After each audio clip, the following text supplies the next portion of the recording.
여러분 한 주간 평안하셨죠? 오늘 시편 산책, 오늘은 시편 102편을 봅니다. 여호와여, 내 기도를 들으시고 나의 부르짖음을 주께 상달케 하소서. 나의 괴로운 날에 주의 얼굴을 내게 숨기지 마소서. 주의 귀를 기울이사 내게 부르짖는 날에 속히 내게 응답하소서. 대전의 날에 연기같이 소멸하며 내 뼈가 냉과리같이 탔나이다. 내가 음식 먹기도 잊었으므로 내 마음이 풀같이 쇠잔하였사오며 나의 탄식 소리를 하여 나의 살이 뼈에 붙었나이다. 나는 광야에 당아새 같고 황폐한 곳에 보니같이 되어 싸우며 내가 밤을 새우니 지붕에 외로운 참새 같나이다. 내 원수들이 종일 나를 회방하며 나를 대하여 미칠 듯이 날치는 자들이 나를 가리켜 맹세하나이다.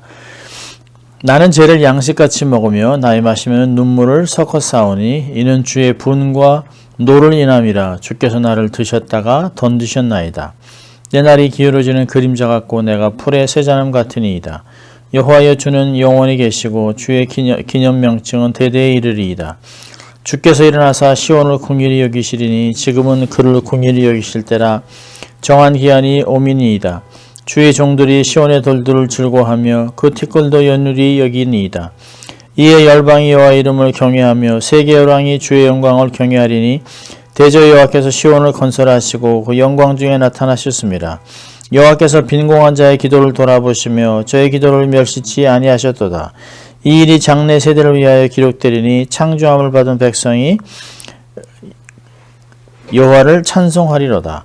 여호와께서 그 높은 성소에서 하감하시며 하늘에서 땅을 감찰하셨으니 이는 갇힌 자의 탄식을 들으시며 죽이기로 정한 자를 해방하사 여호와 이름을 시온에서 그 영예를 예루살렘에서 선포케 하려 하심이라. 때에 민족들과 나라들이 모여 여호와를 섬기리로다. 저가 내 힘을 중도에 세약케 하시며 내 날을 단촉케 하셨도다. 나의 말이 나의 하나님이여, 나의 중년의 날을 데려가지 마옵소서. 주의 연대는 대대에 무궁하니이다.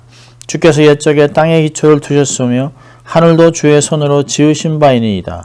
천지는 없어지려니와 주는 영존하시겠고 그것들은 다 옷같이 낡으리니 의복같이 바꾸면 바꾸려니와 주는 여상하시고 주의 연대는 무궁하리이다. 주의 종들의 자손이 항상 있고 그 후손이 주의 앞에 굳게 서리이다 하였도다. 아멘. 비교적 긴 시편입니다. 오늘은 여기 표제에 이미 제목이 나와 있습니다만은 곤고한 자가 마음이 상하여 그 근심을 여호와 앞에 토하는 기도. 오늘은 이 말씀을 가지고 근심을 소망으로 라고 하는 제목으로 말씀을 나누려고 합니다. 고난은 시인의 마음을 상하게 했습니다. 그 안에 근심이 생기고 그래서 그 근심을 하나님께 토설하는 것이죠. 누가 이 시편을 지었는지 알 수는 없지만 바벨론 포로를 경험하면서 민족적 순환을 탄식하고 죄를 고백하는 내용 같습니다. 그래서 하나님 택한 백성들이 다시 회복될 수 있도록 도와주십시오라고 하는 그런 기도 제목, 그 내용과 같습니다. 구조는 대개 네 부분으로 나누는데요. 1절부터 11절까지가 자신의 처지를 고백하는, 토로하는 그런 내용이고요. 12절은 이제 이 시편의 전환점이 되겠습니다. 그리고 13절부터 22절까지 하나님에 대한 신뢰를 표현하고 마지막 부분인 23절부터 28절까지는 새로운 확신을 가지고 하나님께 기도하고 있습니다.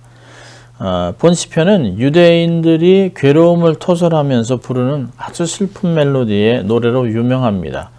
저도 자주 듣는 내용이기도 합니다만은 히브리 노래들을, 특별히 이제 시편으로 된 히브리 노래들을 이렇게 들어보면 특별히 102편은 1절과 2절의 내용을 반복하면서 부르는 것이 특징인데요. 아주 슬픈 멜로디로 합니다.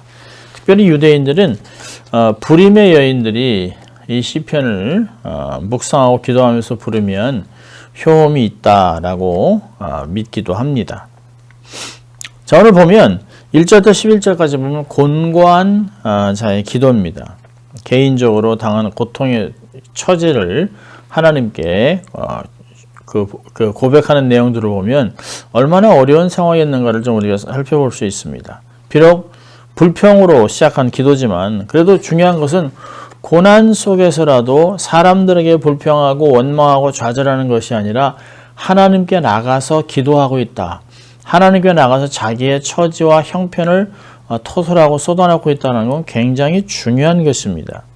여러분 마치 한나가 자기가 불임 때문에 하나님께 괴로워서 자기의 마음을 막 토설하고 쏟아내고 그리고 그 사무엘상 1장 10절에 보니까 마음이 괴로워서 여호와께 기도하고 통곡하였던 것처럼 이렇게 토설한 것을 얘기합니다. 사실은 우리가 어떤 마음이 아프면 사람들을 만나서 속 얘기를 하잖아요.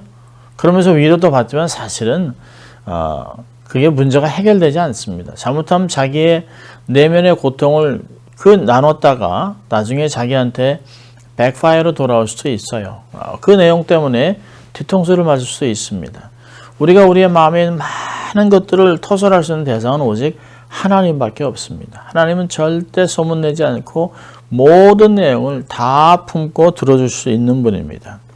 하나님께 우리는 나가서 우리 마음의 아픔, 즉 형편, 처지를 하나님께 처절하게 낱낱이 고백해야 합니다. 오늘 보면 시인의 괴로움은 너무 상황이 너무 힘드니까 하나님께 기도하는 내용이 아주 절박합니다. 3절과 4절을 보면 삶이 연기 같다고 얘기합니다. 인생은 연기같이 소멸하고 뼈가 냉과리, 옛 번역인데요. 숯과 같이 탔다는 거예요. 바람이 부는 대로 그냥 휙 날아가서 소멸해버리는 무가치한 인생과 같이 느껴집니다. 그러면서 야 내가 이러다 이렇게 사라지는구나. 불은 없고 연기만 자욱한 인생, 열정도 식어버린 그 상태를 사실 우리는 볼 수 있습니다. 또 4절은 의지까지 상실했어요. 음식 먹기를 잊어버렸다고 얘기합니다.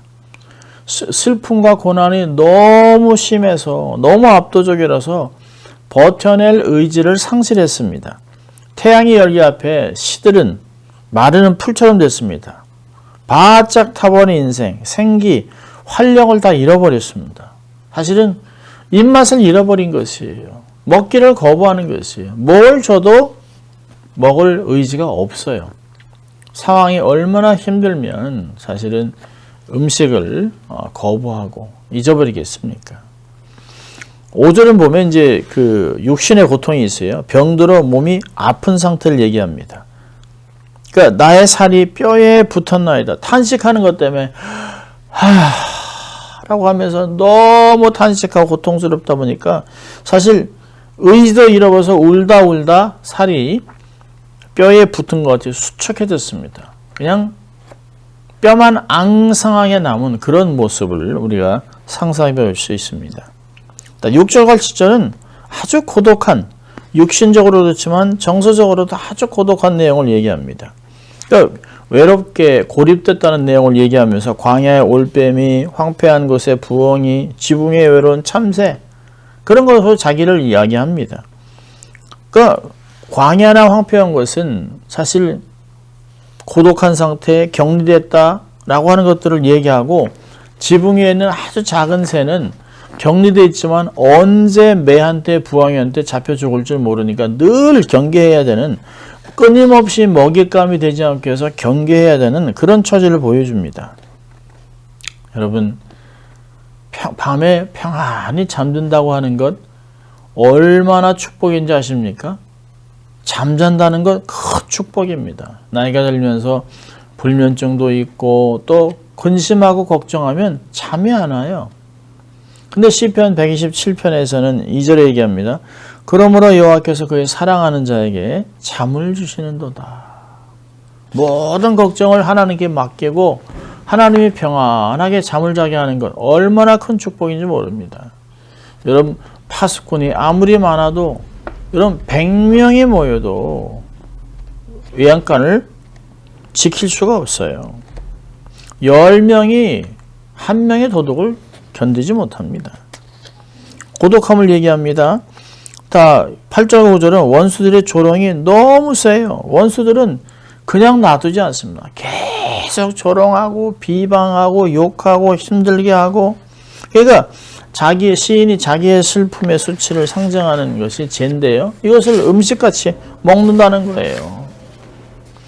자, 그 10절과 11절에서는 말로 표현할 수 없는 고통을 얘기합니다. 욥과 같이 자신의 고난의 원인을 알 수가 없습니다. 그래서 10절에 이렇게 얘기합니다. 주의 분노와 진노로 말미암으라 주께서 나를 들어서 던지셨나이다. 자기들이 알 수 있는 것은 이게 사람의 힘으로 되는 게 아니라는 거예요. 하나님께서 이렇게 하지 않으면 이런 고통을 자기들이 당할 수 없다는 거죠. 설명할 길이 없어요. 우리의 삶을 살다 보면 그럴 때가 있잖아요. 도저히 아무리 돌아와도 생각을 해봐도 기억을 더듬어도 이런 고통을 당할 이유가 없어요. 그럴 때는 하나님이 하신 것이에요. 어떤 목적을 가지고 하나님이 나를 다루시는 거죠. 그래서 오늘도 보면 시편 기자가 가슴에서 터져나오는 고백이에요. 그러면서 4절에 고백한 말이 뒷말을 반복하면서 11절에 기울어지는 그림자, 풀에 세잔한 것 같다. 풀이 바짝 말라 같은 그런 모습의 자기의 모습을 얘기합니다. 자, 이 상태로 시편이 끝나지 않죠. 12절에 이 시편 기자의 소망을 얘기합니다. 이게 터닝 포인트인데요. 여호와의 주는 영원히 계시고 주의 기념 명증은 대대에 이르리이다. 어려움 가운데도 소망을 합니다. 정말 절망적인 상황 속에서도 나의 마음을 영원한 하나님께 마치 닷을 내리듯이 그렇게 하고 있습니다. 하나님은 변하지 않는다는 거예요. 세상은 이래도 이런 상황에서 하나님은 살아계신다. 하나님은 통치하신다. 그 하나님은 나를 보고 있다. 하나님에 대한 소망을 갖고 있습니다. 여전히 하나님은 통치하시고 실수가 없으시다. 하나님의 다스림과 통치는 실수가 없다는 거예요. 편애하지 않는다는 거예요. 그걸 고백하는 것입니다. 시편 기자는 지금 이 기도를 통해서 자신의 인생의 덧없음과 연약함에 그냥 머물러서 좌절하고 낙심하고 포기하는 것이 아니에요. 하나님의 영원의 닷을 내리고 있습니다. 자, 그러면서 그렇게 이제 그 터닝 포인트를 지나면서 14절부터 22절까지 변화를 기대합니다. 기도는 사실은 이제 좌절했고 힘들었던 상황에서 하나님을 바라보면서 이제는 하나님의 행하실 것에 대한 기대를 얘기합니다. 그러면서 먼저 시온을 향합니다. 하나님을 바라보기 시작하자 자신의 처지와는 크게 다르지 않은 교회의 영역 현실에 눈을 뜨게 된 것이죠. 자기 민족이 포로된 처지에서 해방될 날이 가까운 곳을 보는 것이에요. 마치 예레미야 예언대로 포로 기간 70년이 끝나게 될 것을 알고 믿음으로 선포하는 그런 내용들입니다. 첫째로 보세요. 13절 14절까지는 회복을 얘기합니다. 예루살렘의 회복을 얘기해요. 주께서 일어나서 시온을 긍휼히 여기시리니 지금은 그를 긍휼히 여기실 때라. 정한 계한이 오민이라. 주의 종들이 시온의 돌들을 즐거워하며 그 택걸도 연율이 여기니이다. 자기들의 고토를 하나님이 회복하실 것을 이야기하고 있습니다. 두 번째는 15절과 21절, 22절에 이방인들의 복음받을 것을 얘기합니다. 민족과 열방이 주께 돌아오는 그런 선교적인 기도로 연결되어 있습니다. 그러니까 시인의 마음에는 아브라함에게 주신 하나님의 약속이 결국엔 성취될 것이다 라는 확신이 있습니다. 18절은 미래의 교회를 얘기합니다. 시인의 기도는 좀 더 나가요. 그래서 장래 세대들을 얘기합니다. 18절은 이 일이 장래 세대를 위하여 기록되리니 앞으로 창조함을 받을 백성이 여호와를 찬송할 것입니다 라고 얘기합니다. 장래 세대, 미래 세대를 얘기하고 있습니다. 그리고 20절에서는 갇힌 자를 구원하실 하나님, 갇힌 자의 탄식을 들으시며 죽이기로 정한 자들을 해방하사, 자기와 비슷한 자, 갇혀있는 자들, 죽이기로 작정한 처지에 있는 그런 사람, 도살장에 끌려가는 그런 처지에 있는 사람들이, 그런 사람들을 생각하면서 이것을 하나님께서 풀어주실 것을 기대하면서 기도하고 있습니다. 바벨론 포로로 붙잡혀간 동족들을 위한 기도일 수도 있습니다. 갇힌 자를 들으시고 죽이기로 정한 자를 해방한다 얘기하고 있습니다. 그 이유가 뭘까요? 여호와의 이름을 시온에서, 그럼 영예를 예루살렘에서 선포하게 하기 위해서. 또 열방이 그걸 보고 하나님이 살아계시고 하나님이 역사하셨구나. 그래서 하나님을 섬길 수 있도록 하나님 그렇게 해달라라고 얘기하고 있습니다. 결국에는 하나님이 역사하시고 하나님이 영광 받으십시오라고 기도하고 있습니다. 여호와 이름이 시온에서 높임받고 민족들과 나라부터 높임을 받는 것, 그런 것들을 사실은 얘기하고 있습니다. 결국에는 자신의 문제에서 나와 하나님의 뜻을 향해서 기도의 내용이 바뀌고 있는 것을 볼 수 있습니다. 자, 23절부터 28절까지는 확신을 얘기합니다. 시인은 절망스러운 상황에서 결국 하나님 안에 자기의 믿음의 심령에 닷을 내립니다.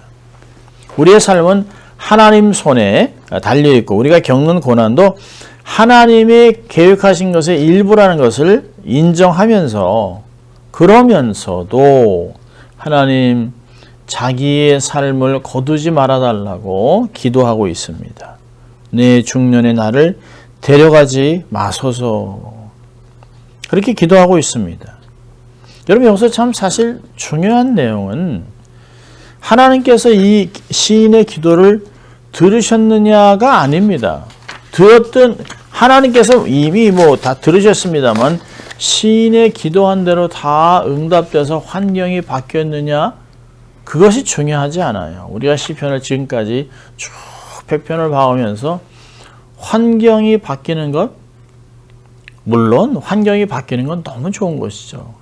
내가 기도했더니 바로 환경이 바뀌고 바로 답이 오고 바로 문제가 해결되고 바로 회복되고, 그러지 않는 것을 우리는 많이 봤습니다. 그렇지만 하나님 말씀하시는 것을 듣고 그것을 가지고 확신하고 환경을 뛰어넘는 믿음으로 환경을 정면 돌진하는 모습들이 시편 기자들의 모습이고, 사실은 우리 성도들이 살아가야 되는 모습입니다.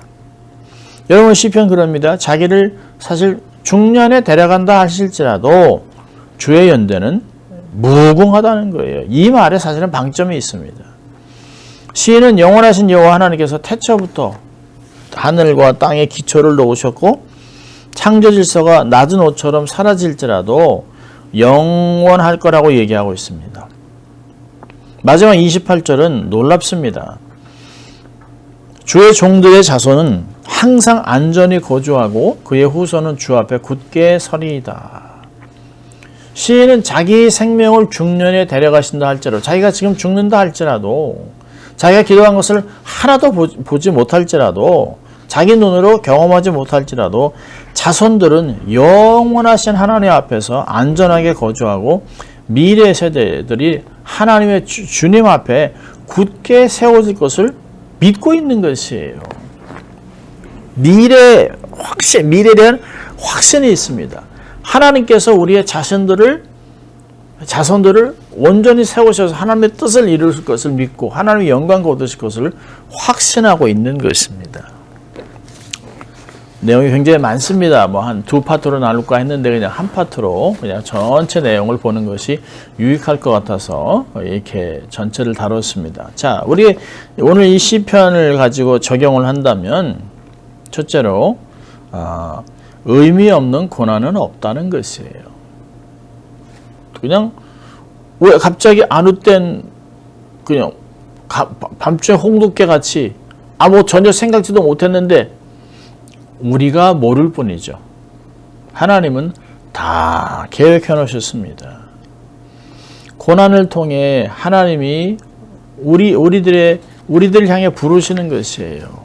하나님께 집중하라는 것이에요. 여러분, 고난이 오면 우리가 처음에는 막 좌충우돌하고 우왕좌왕하지만 결국에는 하나님이 부르시는 하나님의 확성기라는 걸 알기 때문에 하나님께 나가 엎드려 기도하잖아요. 결국엔 하나님 도와주세요. 왜 그러십니까? 라고 묻다 보면 하나님께서 우리에게 하시는 말씀들이 있어요.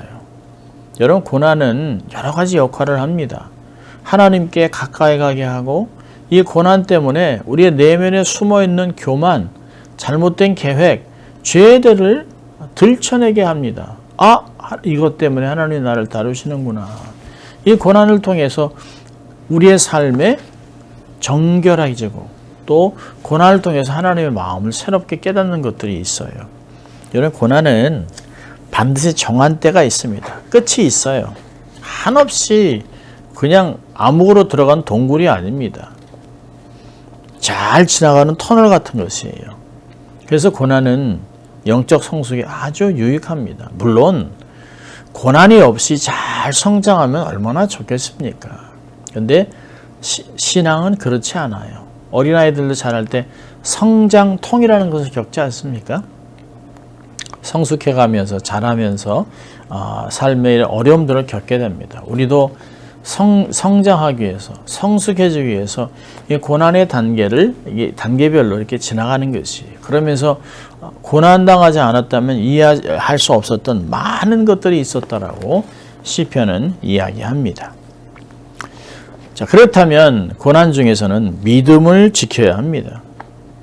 하나님의 신실함을 믿어야 돼요. 왜 내가 뭘 잘못했다고 하나님이 이러시나? 나 이러면 안 믿어요? 이거는 잘못된 것이에요. 하나님의 마음을 품고서 하나님께서 말씀을 성취해갈 것을 기대하는 것이에요. 하나님이 요셉도 요셉을 체인으로 묶어서 애굽에 내려가게 한 것은 말씀이 그를 훈련하고 말씀이 성취될 때까지라고 시편은 얘기하고 있습니다. 고난 속에서 하나님을 기억하고 내 삶에 숨은 죄가 있다면 고백하고 그리고 회개하고 그러면서 우리의 삶에 하나님을 좀 더 가까이 하고 그래서 하나님께 가까이가 친밀함을 누리는 하나님과 나 사이에 아무것도 없는 하나님의 능력이 내 삶에 하나님의 은혜가 하나님의 모든 것이 내 삶에 자연스럽게 흘러갈 수 있는 그런 통로가 되는 것. 그게 중요한 것이에요. 그래서 믿음을 지켜야 하는 것입니다. 또 하나는 고난 중에서는 기도를 쉬면 안 됩니다. 절대로 포기하면 안 돼요. 응답이 올 때까지 지속적으로 기도해야 됩니다. 택한 백성의 쉬지 않는 기도가 하나님의 응답을 얻어내는 것이에요. 말씀이 떨어질 때까지 부르짖으세요. 환경이 바뀌느냐 안 바뀌냐 중요한 건 아닙니다. 하나님의 약속이 떨어지면 내 마음의 평강으로 이미 다 응답이 된 것이에요. 그것을 믿고 자연스럽게 하나님이 행하실 것을 기대하면서 전진하면 되는 것이에요. 보이는 것에 속지 마세요. 사람들의 말에 흔들리지 마세요. 기도 속에 하나님의 뜻을 발견하고 은혜를 받으면 그것이 고난을 견딜 힘이 생기는 것입니다. 고난이 지고 나면 정결하게 정금같이 태어날 것을 이야기하는 것입니다. 여러분, 제가 좋아하는 빌립보서 4장 6절 7절에 보면 우리의 삶에 염려가 있어요. 걱정 근심이 얼마나 많은지 몰라요. 하루도 편안한 날이 없다라고 얘기하지 않습니까? 그런데 이 말씀이 어떻게 근심과 걱정이 평안으로 바뀔 수 있느냐? 여기 패턴을 얘기합니다. 아무것도 염려하지 말고 모든 일에 기도와 간구로 너에게 올 것을 감사함으로 하나님께 아뢰라. 그리하면 모든 지각에 뛰어내는 하나님의 평강이 그리스도 예수 안에서 너의 마음과 생각을 지키시리라. 염려가 하나님의 평강으로 바뀌고 마음이 평안해질 수 있는 것은 기도와 간구입니다. 그래서 기도를 쉬지 말라는 것이에요. 쉬지 말아 기도하라. 무시로 기도하라. 때를 맞춰서 기도하라고 성경은 이야기하는 것입니다. 오늘도 우리의 삶에 많은 근심과 걱정이 우리의 삶을 짓누른다 할지라도 절대 지지 말고 기도하고 하나님을 확신하고 하나님께 나가 부르짖다가 결국에는 하나님의 역사를 경험하는 하나님의 능력을 경험하는 여러분 될 수 있기를 주의 이름으로 축원합니다. 기도하겠습니다. 하나님의 아버지 감사합니다. 오늘도 이 말씀을 통하여 우리 삶에 있는 고난 때문에 낙심하고 좌절하고 포기하는 것이 아니라 오히려 그 고난을 잘 견뎌서 하나님 우리가 성숙해지고 승리하고 하나님의 능력을 체험하고 은혜가 충만한 가운데 하나님의 역사를 더 놀랍게 감당하는 저희들로 다시 태어날 수 있도록 하나님 축복하여 주시옵소서. 감사하고 예수님 이름으로 기도합니다. 아멘. 한 주간 승리하시는 여러분 되시길 바랍니다. 사랑하고 축복합니다.